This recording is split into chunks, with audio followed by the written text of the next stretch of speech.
Hello, welcome to starting your mosaic project. As you can see, I've already done my patterns and now I'm just filling in the background. When I work on my own projects, I do the patterns first and then fill in the background second. That way, if I make a few changes in my pattern, if I want to add or subtract, then I'm not trying to fit in the background and you can still kind of see the outline of your project. You want to put enough glue that you can see the wood grain, but still see the glue. It's a little hard to tell, but you don't want to do so much glue that all you see is white.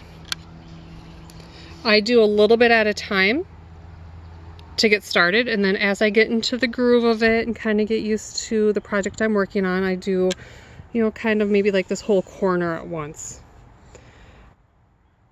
Take your piece and just fit it in. Make sure it's lined up to the edge and not hanging over. That's especially true with the picture frames or lamps, because if it hangs over, it could damage your table. So go around the edges first, then your pattern, and then you can go ahead and fill it in.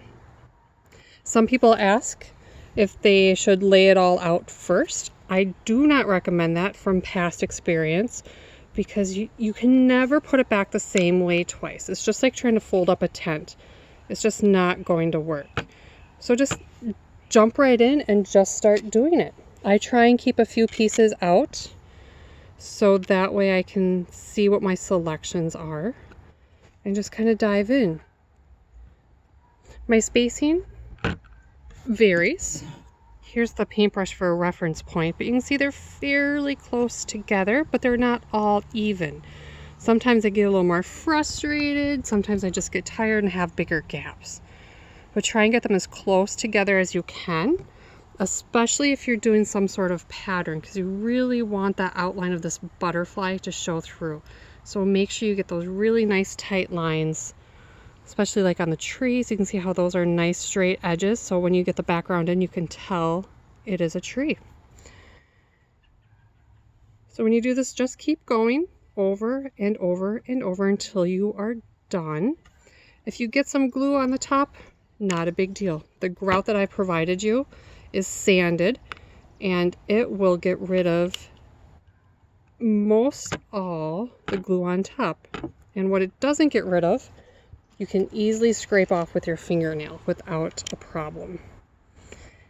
If you enjoyed what you were working on today, I highly encourage you to sign up for one of my classes where you'll be able to do a pattern, such as one of these, or a custom design, such as your last name or address. I'll be there to cut out the pieces for you and provide guidance and stencils.